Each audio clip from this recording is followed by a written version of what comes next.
जय हिंद कैडेट्स, एक बार फिर आपका स्वागत है एनडीएच यूट्यूब चैनल पे। और एनसीसी लेक्चर सीरीज में हम डिस्कस कर रहे हैं एनसीसी का कंप्लीट सिलेबस। फर्स्ट लेक्चर में हमने ब्लॉक सिलेबस डिस्कस किया था और इस सेकंड लेक्चर में हम डिस्कस करेंगे डिटेल सिलेबस। तो अलग अलग डोमेन के अंतर्गत जो सिलेबस आता है उसमें क्या क्या टॉपिक्स हमें डिस्कस करने हैं वो सब आज हम डिस्कस करने वाले हैं। तो चलिए आज का डिस्कस स्टार्ट करते हैं बिना किसी देरी के। सबसे पहली जो हमारी डोमेन है वो एनसीसी टाइटल से है, जैसा कि हमने पिछली वीडियो में देखा था। और हालांकि ये भी हम डिस्कस कर चुके हैं, ये टॉपिक्स जो है इनके बारे में डिस्कस कर चुके हैं, इसलिए जिन लोगों ने पिछली वीडियो नहीं देखी है वो पिछली वीडियो देखें। यहाँ पे मैं आपका इस डोमेन के लिए थोड़ा सा ब्रीफ इंट्रोडक्शन करवा देता हूँ। सबसे पहले एनसीसी डोमेन के अंदर आपको aim and objective of NCC, second organisation and training and NCC song. तो उसका ऑर्गेनाइजेशन स्ट्रक्चर क्या क्या है, हेडक्वार्टर, ग्रुप हेडक्वार्टर, उनके बारे में आपको जानकारी होनी चाहिए। टोटल कितनी बटालियन है, ठीक है, वो स्ट्रक्चर के अंदर आ जाएगा, ऑर्गेनाइजेशन स्ट्रक्चर के अंदर। ठीक है, फिर कौन कौन सी ट्रेनिंग्स होती हैं, ABC एग्ज़ाम के लिए आपको कौन कौन से कितना टाइम उसमें स्पेंड करना पड़ता है, कौन कौन से कैंप अटेंड करने पड़ते हैं, वो सारी चीज़ें डिस्कस करते हैं। इसी तरीके से फिर एनसीसी के जो इंसेंटिव्स हैं उनके बारे में आपको पता होना चाहिए कि C एग्ज़ाम क्वालिफाई करने के बाद आपको क्या वेटेज मिलती है, B के लिए क्या आपको अलग अलग सर्विसेज में क्या वेटेज उनकी मिलती है। आफ्टर दैट जो ड्यूटीज़ और रिस्पॉन्सिबिलिटीज़ हैं उनके बारे में आपको पढ़ना है, और कंडक्ट ऑफ एनसीसी कैडेट। ठीक है, तो पिछली वीडियो का लिंक आपको नीचे डिस्क्रिप्शन बॉक्स में मिल जाएगा, वहाँ से आप देख सकते हैं। नेक्स्ट जो डोमेन इसमें आती है national integration and awareness. National integration और अवेयरनेस के बारे में एक तो हेरिटेज ऑफ इंडिया, इंडिया की जो सांस्कृतिक धरोहर है उसके बारे में आपको आइडिया होना चाहिए। उसका फ्रीडम स्ट्रगल के बारे में आपको पढ़ना है, स्वतंत्रता संग्राम जो रहा, और नेशनलिस्टिक जो मूवमेंट रहे इंडिया के, ठीक है, राष्ट्रवादी जो मूवमेंट रहे उनके बारे में आपको पढ़ना है। After that introduction to constitution of India, Bharat के संविधान के बारे में भी आपको नॉलेज होनी चाहिए, ये भी सिलेबस में रखा गया है। After that importance and necessity of the national integrity, राष्ट्रीय एकता की क्या ज़रूरत है, क्या इंपॉर्टेंस है, उसके बारे में हम पढ़ेंगे। आफ्टर दैट कौन कौन से फैक्टर हैं जो नेशनल इंटीग्रेशन को इफेक्ट करते हैं, राष्ट्रीय एकता को जो प्रभावित करते हैं, उन फैक्टर्स के बारे में हम डिटेल में डिस्कस करेंगे। यूनिटी इन डाइवर्सिटी, अनेकता में एकता की जब हम बात करते हैं, ठीक है, तो ये भी नेशनल इंटीग्रेशन डोमेन के अंडर रखा गया है। फिर slogan and images of the national integration, राष्ट्रीय एकता की जो इमेजेस हैं, जो स्लोगन हैं, जैसे यूनिटी इन डाइवर्सिटी की हम बात करते हैं, अनेकता में एकता की बात करते हैं, या हम नेशनल फ्लैग है हमारा जो एक इंटीग्रिटी को शो करता है थ्रू आउट द इंडिया, ठीक है, हमारी नेशनल लैंग्वेज है। तो वो सारे जो नेशनल इंटीग्रेशन की इंपॉर्टेंस के जो स्लोगन और इमेजेस हैं उनके बारे में आपको पढ़ना है। फिर आता है role of NCC in the national building, राष्ट्र निर्माण में एनसीसी का क्या योगदान है उसके बारे में पढ़ना है। और NCC and national integration, NCC and national integration, इसके बारे में भी आपको पढ़ना है कि एनसीसी कैडेट्स जो है क्या रोल प्ले करते हैं नेशनल इंटीग्रेशन में। ठीक है, तो ये जो आपको पढ़ने हैं नेशनल इंटीग्रेशन एंड अवेयरनेस के बारे में। नेक्स्ट जो डोमेन आती है personality development and leadership. Personality development भी ये काफ़ी अच्छी खासी वेटेज रखता है। अगर आप सिलेबस देखेंगे, ब्लॉक सिलेबस जो कि पिछली वीडियो में मैंने दिखाया था, तो यहाँ पे आपको पढ़ना है, पहला तो ये है कि introduction to personality development, personality development में कौन कौन से पैरामीटर इंपॉर्टेंट रहते हैं, किस बेस पे हम पर्सनैलिटी को एनालाइज करते हैं, ठीक है, वो, और एक डेफिनेशन जो होती है पर्सनैलिटी की उसके बारे में आपको आइडिया होगा। तो ये इंट्रोडक्शन टू पर्सनैलिटी में आ जाएंगे। उसके बाद आता है कौन कौन से फैक्टर हैं जो पर्सनैलिटी को प्रभावित करते हैं। कुछ फिजिकल पैरामीटर है, कुछ सोशल पैरामीटर है, कुछ साइकोलॉजिकल पैरामीटर है, कुछ फिलोसफिकल पैरामीटर्स हैं। तो वो सारे पैरामीटर, वो सारे फैक्टर जो इन्फ्लुएंस करते हैं पर्सनैलिटी को, उनके बारे में हमें पढ़ना है। नेक्स्ट जो टॉपिक दिया हुआ है सेल्फ अवेयरनेस, आत्म जागरूकता जिसको हम बोलते हैं, अपने आप को हम कैसे जान सकते हैं। जैसे हम योगा करते हैं, मेडिटेशन करते हैं, उन सब के थ्रू हम अपने आप को जानते हैं। तो अपने आप को जानने का, सेल्फ रियलाइजेशन का क्या इंपॉर्टेंस है पर्सनैलिटी के डेवलपमेंट में, ठीक है, उनके बारे में पढ़ना है। उसके बाद empathy, critical and creative thinking. Empathy और सिंपैथी दो काफ़ी सिमिलर टर्म्स हैं, थोड़ा सा डिफरेंस ये है कि इम्पैथी जो है वो पॉजिटिव सेंस ज़्यादा शो करती है। Positive sense in the sense कि जब हम बुरे टाइम में किसी को सांत्वना देते हैं तो उसको एक करेज देते हैं, तो उसको हम इम्पैथी कह सकते हैं, जिसमें हम उनको साथ देने की बात करते हैं, ठीक है। और एक सिंपैथी होता है। तो इसमें थोड़ा सा आप सर्च भी कर सकते हैं, डिक्शनरी मीनिंग थोड़ा सा डिफरेंट आपको देखने को मिलेगा। उसका क्रिटिकल एंड क्रिएटिव थिंकिंग की बात होती है। क्रिटिकल थिंकिंग का मतलब ये है कि एक पर्टिकुलर प्रॉब्लम के या पर्टिकुलर चीज़ के अगर जब अलग अलग एस्पेक्ट से उसको एनालाइज किया जाए, ठीक है, तो क्रिटिकल थिंकिंग होना भी बहुत ज़्यादा ज़रूरी है, क्योंकि हर चीज़ के दो पहलू आपको देखने को मिलेंगे, पॉजिटिव और नेगेटिव, ठीक है। इसी तरीके से क्रिएटिव थिंकिंग कि हम एक पर्टिकुलर सिचुएशन को एक नए तरीके से कैसे हैंडल कर सकते हैं, नए तरीके से कैसे देख सकते हैं, वो क्रिएटिव थिंकिंग में आता है, ठीक है। तो इसके बारे में हम स्टडी करेंगे। After that communication skill. Communication skill जिसको हम कह सकते हैं कि विचारों का जो हम आदान प्रदान करते हैं उसके लिए हम किस तरीके का हमारा बोलचाल का तरीका है, ठीक है, वो कम्युनिकेशन स्किल में आता है। कम्युनिकेशन स्किल को दो पार्ट में डिवाइड किया गया है यहाँ पे। पहला कम्युनिकेशन स्किल फर्स्ट पार्ट जो है इसमें बहुत बेसिक चीज़ें डिस्कस करेंगे और सेकेंड पार्ट में थोड़ा सा एडवांस चीज़ें डिस्कस करेंगे, ठीक है। तो कम्युनिकेशन स्किल भी इंपॉर्टेंट रहता है। उसका decision making and problem solving. Decision making I will say कि एक बहुत इंपॉर्टेंट चीज़ है, सिर्फ एनसीसी कैडेट के लिए नहीं बल्कि अगर आप अपनी नॉर्मल लाइफ में भी देखेंगे तो डिसीजन मेकिंग काफ़ी इंपॉर्टेंट है। और खास करके डिफेंस सर्विसेज में डिसीजन मेकिंग काफ़ी इंपॉर्टेंट रहता है, क्योंकि फ्रैक्शन ऑफ सेकंड में आपको एक बहुत बड़े बड़े डिसीजन लेने पड़ते हैं, तो उसमें डिसीजन मेकिंग पावर जो है आपकी काफ़ी इंपॉर्टेंट रोल प्ले करती है।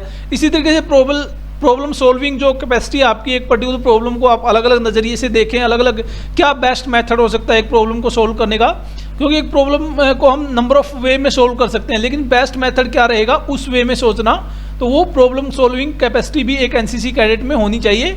इसलिए ये भी टॉपिक कवर करना है। आगे बात की जा रही है स्ट्रेस और इमोशन मैनेजमेंट की, ठीक है। स्ट्रेस के साथ कैसे कोप अप कर सकते हैं उसके बारे में बात की गई है। तो स्ट्रेस अगर आप देखेंगे आजकल स्ट्रेस जो है काफ़ी कॉमन टर्म हो गया है और छोटे छोटे बच्चों में स्ट्रेस देखने को मिलता है। तो स्ट्रेस और इमोशन मैनेजमेंट खास करके डिफेंस सर्वेंट के लिए, क्योंकि आप डिफेंस सर्विसेज के लिए आप प्रिपेयर कर रहे हैं और इसलिए काफ़ी इंपॉर्टेंट हो जाता है। स्ट्रेस मैनेजमेंट आप ये कह सकते हैं कि आपको एक बहुत लिमिटेड टाइम में बहुत लिमिटेड रिसोर्सेज के साथ एक टारगेट को अचीव करना है, तो उसमें आप स्ट्रेस फील कर सकते हैं। उस स्ट्रेस को कैसे मैनेज करना है। इमोशंस भी काफ़ी इंपॉर्टेंट रहता है, क्योंकि कई बार ऐसा होता है कि जो डिफेंस पर्सनल्स होते हैं उनको एक तो वो अपनी फैमिली से दूर हैं और हो सकता है कि उनकी फैमिली में कुछ प्रॉब्लम भी चल रही हो, तो वो वहाँ पे दोनों चीज़ें यहाँ पे मैनेज करना काफ़ी इंपॉर्टेंट हो जाता है। तो ये टॉपिक भी सिलेबस में रखा गया है। After that change your mindset and time management. अब माइंडसेट को कैसे चेंज करना है, change in the sense basically हम यहाँ पे शेप अप कह सकते हैं कि माइंडसेट को कैसे शेप अप करना है, ठीक है। एक पर्टिकुलर डिसीजन लेने के लिए या एक पर्टिकुलर स्ट्रेटजी को अपने माइंड में आप किस तरीके से मैनेज करते हैं, वो उसके लिए एक माइंडसेट बनाना, उसके बाद जो है काम काफ़ी आसान हो जाता है। क्योंकि आप अगर एक बार माइंडसेट बना लेते हैं कि मुझे ये काम करना है, तो वो ऑटोमेटिकली रिलेटिवली इजी हो जाता है। जब आप डाउटफुल सिचुएशन में रहते हैं तो वही चीज़ आपके लिए मुश्किल रहती है। उसके बाद टाइम मैनेजमेंट आता है। टाइम मैनेजमेंट हर एस्पेक्ट से इम्पोर्टेंट रहता है, तो टाइम मैनेजमेंट भी हम डिस्कस करके चलेंगे, सिलेबस में रखा गया है। इसी डोमेन में आगे सोशबिलिटी, सोशल स्किल, इटिक्विट्स एंड मैनरिज्म, ये चीज़ें डिस्कस करनी है हमें। सोशलिबिलिटी मतलब आपकी सामाजिकता किस तरीके की है, आप किस तरीके से मतलब अपने समूह में, अपने ग्रुप में किस तरीके से आप सामंजस्य बना के चलते हैं, आपकी सोशल स्किल्स कैसी है, समाज की सिचुएशंस को देखने का आपका क्या नज़रिया है, कैसे आप उसको हैंडल करते हैं। इसी तरीके से आपका शिष्टाचार और आपका जो मैनरिज्म है, आपके जो ढंग है काम करने के या ग्रुप में काम करने के, उसके ऊपर भी फोकस करने के लिए यहाँ पे सिलेबस में रखा गया, उसको भी आपको अच्छे से कवर करके चलना है। आगे इंपॉर्टेंस ऑफ ग्रुप और टीम वर्क। टीम वर्क काफ़ी इंपॉर्टेंट रहता है, क्योंकि हम एनसीसी में बात करते हैं यूनिटी और डिसिप्लिन की। तो जब हम एक टीम की फॉर्म में काम करेंगे तो उसकी काफ़ी ज़्यादा इंपॉर्टेंस रहती है कि हम उस स्किल को सीखें। टीम वर्क की क्या इंपॉर्टेंस है और किस तरीके से हम एक कम्युनिटिव एफर्ट कर सकते हैं अपने गोल को अचीव करने के लिए।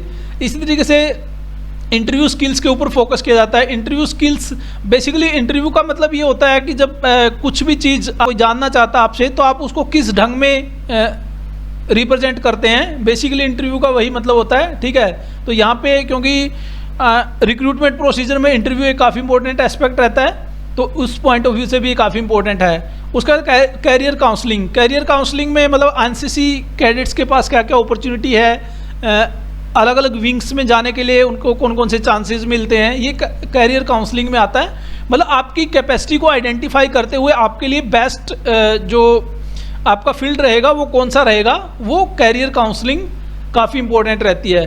ठीक है, तो नेक्स्ट डोमेन जो है इसमें लीडरशिप डेवलपमेंट। एनसीसी कैडेट्स के लिए लीडरशिप और I will say not only for NCC cadet, एक लीडरशिप क्वालिटी एक इंसान के अंदर होना बहुत ज़्यादा ज़रूरी है, क्योंकि आप देखेंगे कि हर कोई कहीं ना कहीं अपने फील्ड में लीडरशिप करने का उसको मौका मिलता है। तो अगर आपके अंदर लीडरशिप क्वालिटी है तो आप उन अपने ट्रेड्स को यूज़ करते हुए एक बेटर पोजीशन को अचीव कर सकते हैं, बेटर टारगेट को अचीव कर सकते हैं। तो लीडरशिप ट्रेड कौन कौन से हैं उनके ऊपर हम फोकस करके चलेंगे। फिर इंडिकेशन ऑफ गुड लीडरशिप, एक अच्छी लीडरशिप को पहचानना, एक अच्छे लीडर के गुणों को पहचानना, क्या पहचान है उसकी, उसके बारे में भी हम जो है स्टडी करेंगे। ठीक है, क्योंकि लीडरशिप को पहचानना बहुत ज़्यादा ज़रूरी है। अगर हम एक ग्रुप में से एक एक्चुअल में जिस इंसान के अंदर अच्छे गुण हैं उसको लीडर हम सेलेक्ट करते हैं तो बहुत अच्छे रिजल्ट हमें देखने को मिलते हैं। फिर लीडरशिप एंड मोटिवेशन, ठीक है, लीडरशिप के साथ साथ मोटिवेशन, प्रेरणा जो आपको मिलती है वो कहाँ कहाँ से आप अचीव कर सकते हैं, कहाँ कहाँ से आपको मोटिवेशन मिल सकता है, वो चीज़ें हम डिस्कस करेंगे। फिर case studies on the effect of leadership in the NCC. Case studies का मतलब ये होता है कि एक पर्टिकुलर केस लेकर के हम देखते हैं कि उस पर्टिकुलर इंसान ने अपनी लीडरशिप क्वालिटी को किस तरीके से यूटिलाइज किया। तो ये एनसीसी के केसेस की हम चर्चा करेंगे, स्टडी करेंगे। Moral values and character trait, ठीक है, आपकी जो नैतिक वैल्यूज़ हैं या जो आपके चरित्र गुण हैं उनके बारे में भी यहाँ पे हम स्टडी करेंगे। उसके बाद ऑनर कोड का कंसेप्ट जो है ये भी इम्पोर्टेंट रहता है कि कौन कौन से ऑनर कोड हैं एनसीसी के लिए या एनसीसी कैडेट्स के लिए। ठीक है, फिर केस स्टडीज़ अलग अलग जो फेमस लीडर हुए हैं उनकी दी हुई है, विवेकानंदा जी की, किरण बेदी जी और एमएस धोनी। ठीक है, इनमें किस तरीके के लीडरशिप गुण थे, किस तरीके से इन्होंने अपने लीडरशिप क्वालिटीज़ को इम्प्लीमेंट किया, किस सिचुएशन में किस तरीके से इन्होंने डिसीजन लिए और क्या उनके रिजल्ट्स रहे। एमएस धोनी के बारे में अगर मैं कहूँ, क्योंकि एमएस धोनी हाल ही में क्रिकेट से रिटायर हुए हैं, अपने प्रोफेशनल कैरियर से उन्होंने रिटायरमेंट ली है, तो बहुत ज़्यादा आजकल चर्चा आपको देखने को मिलती है एमएस धोनी के ऊपर। तो एमएस धोनी अगर हम देखें उनके डिसीजन जो रहे हैं वो बेसिकली ऐसे रहे हैं जो एक बाकी लोगों के लिए अजीब थे उस टाइम पे देखने में, लेकिन उनके रिजल्ट्स बहुत अच्छे रहे। ठीक है, तो इस तरीके से इन सब इंसानों ने अलग अलग सिचुएशन में अपने अलग अलग डिसीजन लिए और उनसे जो है रिजल्ट प्रोड्यूस किए। तो ये केस स्टडी में हम एक पर्टिकुलर पर्सन को या पर्टिकुलर सिचुएशन को लेकर के चलते हैं। नेक्स्ट जो डोमेन आती है डिजास्टर मैनेजमेंट। डिजास्टर मैनेजमेंट जो आपदा प्रबंधन जिसको हम कहते हैं। ठीक है, तो डिजास्टर मैनेजमेंट में कौन कौन से ऑर्गेनाइजेशन हैं जो डिजास्टर मैनेजमेंट को डील करते हैं और लेजिस्लेशन पॉलिसीज़ क्या क्या हैं, कानूनी अगर हम देखें नीतियाँ जो बनी हुई हैं डिजास्टर मैनेजमेंट को मिटिगेट करने के लिए वो कौन कौन सी हैं। ठीक है, एक तो जैसे national institute for disaster management है। ठीक है, तो इस तरीके के जो डिजास्टर के जो नेशनल लेवल के ऑर्गेनाइजेशन हैं, स्टेट लेवल के ऑर्गेनाइजेशन हैं, उनके बारे में आपको जानकारी होनी चाहिए। आगे फिर type of emergencies and natural disasters, तो कितने टाइप के इमरजेंसीज होती हैं या नेचुरल या मैन मेड जो डिजास्टर होते हैं। ठीक है, तो उनका क्लासिफिकेशन के बारे में भी आपको आइडिया रखना है। आगे फिर इसेंशियल सर्विसेज की बात की जा रही है और देयर मेंटेनेंस, क्योंकि डिजास्टर मैनेजमेंट में एसेंशियल सर्विसेज काफ़ी इंपॉर्टेंट हो जाती है। आजकल जैसे न्यूज़ में भी आप देखते होंगे जो कि कोविड-19 की जो अभी सिचुएशन चल रही है उसमें एसेंशियल सर्विसेज को कंटिन्यू रखा जाता है। जो भी आप ऑर्डर वगैरह देखेंगे तो उसमें एसेंशियल सर्विसेज को छूट दी जाती है, क्योंकि जो ये ज़रूरी सेवाएँ हैं वो चलती रहनी चाहिए और उनको हम किस तरीके से मेनटेन रख सकते हैं अगर कोई डिजास्टर सिचुएशन आती है। ठीक है, तो उसके बारे में भी यहाँ पे सिलेबस में मेंशन किया गया है, ये भी हमें कवर करना है। आगे traffic control during disaster management under police supervision, traffic control कैसे किया जाता है डिजास्टर मैनेजमेंट सिचुएशन में, डिजास्टर सिचुएशन में। ठीक है, उसके बारे में स्टडी करना है। Role of NCC during disaster management, ये काफ़ी आई विल से रिलेवेंट है कि एनसीसी कैडेट्स का क्या रोल रहता है किसी भी डिजास्टर के मैनेजमेंट में। अभी जैसे कोविड-19 में भी कई एनसीसी कैडेट्स ने जो है ड्यूटीज़ दी हैं, तो किस तरीके से आप अपना रोल प्ले कर सकते हैं, किस तरीके से सहयोग दे सकते हैं, उसके बारे में भी यहाँ पे आपको जागरूक होना चाहिए। तो ये सिलेबस में रखा गया टॉपिक। इसी तरीके से क्या क्या चीज़ें आपको करनी है और क्या क्या चीज़ें नहीं करनी है जब आप ड्यूटी करते हैं, ठीक है। तो जब भी कोई कैडेट किसी ड्यूटी के लिए जाता है तो उसको ये बताया जाता है कि ये चीज़ आपको करनी है, ये नहीं करनी है, तो इनके बारे में आपको अवेयर होना चाहिए। आगे फिर फायर सर्विसेज के बारे में बात की जा रही है। फायर जो है कॉमन चीज़ है कि आग वगैरह लग जाती है, तो उसको किस तरीके से मिटिगेट किया जा सकता है, वो फायर फाइटिंग जिसको हम बोलते हैं, तो उसके बारे में आपको नॉलेज होनी चाहिए, ठीक है। आगे फिर civil defence organisation and its duties के बारे में बात की जा रही है। सिविल डिफेंस में जो नागरिक सुरक्षा है, नागरिक सुरक्षा से मतलब ये है कि एक आम नागरिक को एक इस तरीके से प्रिपेयर करना कि वो डिजास्टर सिचुएशन में जो मेन टास्क फोर्स है उसको हेल्प कर सके। तो एक आम नागरिक की, रिस्पॉन्सिबल नागरिक की क्या क्या ड्यूटीज़ बनती हैं उसके बारे में डिस्कस किया गया है, वो भी हमें डिटेल में पढ़ना है। नेक्स्ट जो डोमेन है social awareness and community development. Social awareness जो सामाजिक, अगर हम ये कहें जागरूकता और कम्युनिटी डेवलपमेंट, तो उसमें कौन कौन सी चीज़ें इंपॉर्टेंट है। पहला टॉपिक तो है basic of social services and it's need.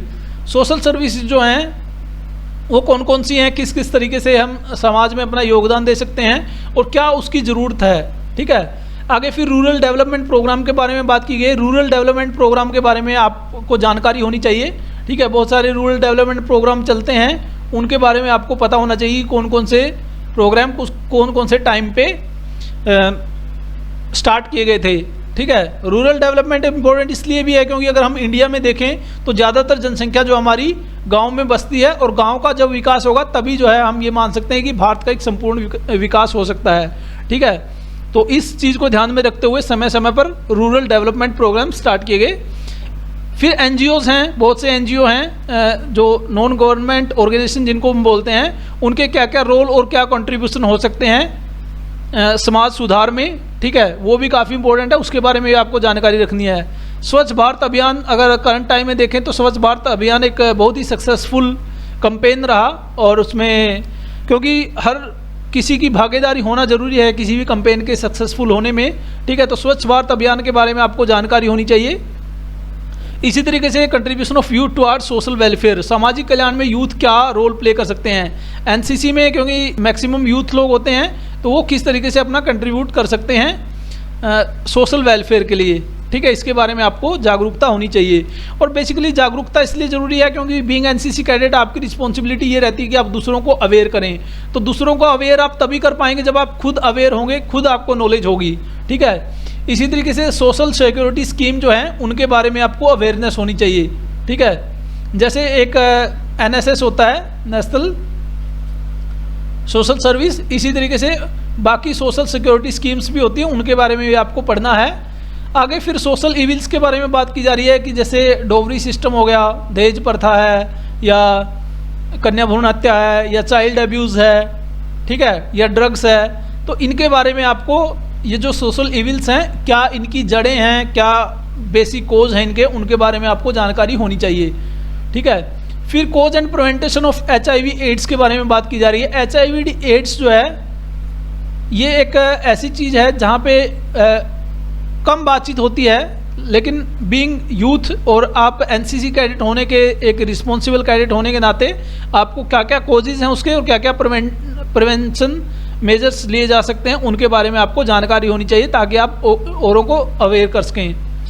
फिर RTI right to information and RTE right to education, इसके बारे में आपको पता होना चाहिए। प्रोटेक्शन ऑफ चाइल्ड जो एक्ट है उसके बारे में आपको पता होना चाहिए, ठीक है। ये सारी चीज़ें ऐसी हैं जिनके बारे में आपको अवेयरनेस होनी चाहिए ताकि आप बाकी लोगों को अवेयर कर सकें। तो इसलिए ये सारी चीज़ें आपके सिलेबस में रखी गई है।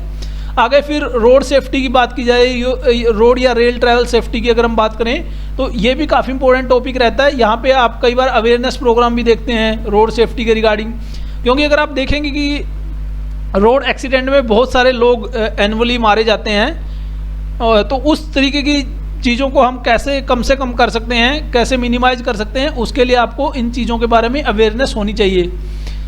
गवर्नमेंट इनिशिएटिव क्या क्या हैं उसके बारे में भी आपको पता होना चाहिए। जैसे स्वच्छ भारत अभियान है, आत्मनिर्भर भारत आजकल चल रहा है, ठीक है। तो जो नई नए जो सुधारक पॉलिसीज़ जो गवर्नमेंट लेके आती है उनके बारे में आपको जानकारी होनी चाहिए, ताकि आप बाकी लोगों को अवेयर कर सकें। ऐसे ही जो काउंटर टेररिज्म है उसके बारे में भी आपको पता होना चाहिए कि जो आतंकवादी संबंधी एक्टिविटी है उनको किस तरीके से जवाब दिया जाता है, किस तरीके से उनको हम कम कर सकते हैं, उसके बारे में भी आपको अवेयरनेस होनी चाहिए। ठीक है, तो ये सारे जो टॉपिक हैं ये social awareness and community development domain के अंडर सिलेबस में रखे गए हैं। तो ये था हमारा आज का डिस्कशन। आई होप कि आपको डिस्कशन पसंद आया होगा। अगर डिस्कशन पसंद आता है तो लाइक की फॉर्म में आप अपनी प्रतिक्रिया हम तक भेज सकते हैं। और एनसीसी डिफेंस हब का जो मेन फोकस रहता है वो एनसीसी कैडेट्स को हेल्प करना, उसके साथ साथ जो डिफेंस सर्विसेज के लिए जो एस्पिरेंट प्रिपरेशन कर रहे हैं उनको फैसिलिटेट करना और युवाओं को नेशनलिज्म के प्रति और नेशनल सर्विसेज के प्रति अवेयर करना, मोटिवेट करना। ठीक है, तो अगर आप इस तरीके की वीडियोज़ में इंटरेस्टेड हैं तो आप इस चैनल को सब्सक्राइब कर सकते हैं और बेल आइकन को प्रेस करना ना भूलें, ताकि जब भी हम नई वीडियो डालें आपको नोटिफिकेशन मिल जाए। यूट्यूब के अलावा जिसका फेसबुक पेज, टेलीग्राम चैनल और इंस्टाग्राम चैनल है वो सब भी आप जो है ज्वाइन कर सकते हैं, ताकि आपको इमीडिएट नोटिफिकेशन और बाकी PDF वगैरह मिलती रहें। ठीक है, अगर आप इससे रिलेटेड कोई भी इन्फॉर्मेशन हमें भेजना चाहते हैं तो ncc-defense-hub@gmail.com ये ऑफिशियल ईमेल आईडी है, यहाँ पे आप हमें भेज सकते हैं। सो वीडियो को अच्छे से यूटिलाइज करना, ज़्यादा से ज़्यादा शेयर करके चलना है। Thank you very much for watching this video. बहुत जल्द मिलते हैं नेक्स्ट वीडियो में, तब तक के लिए जय हिंद।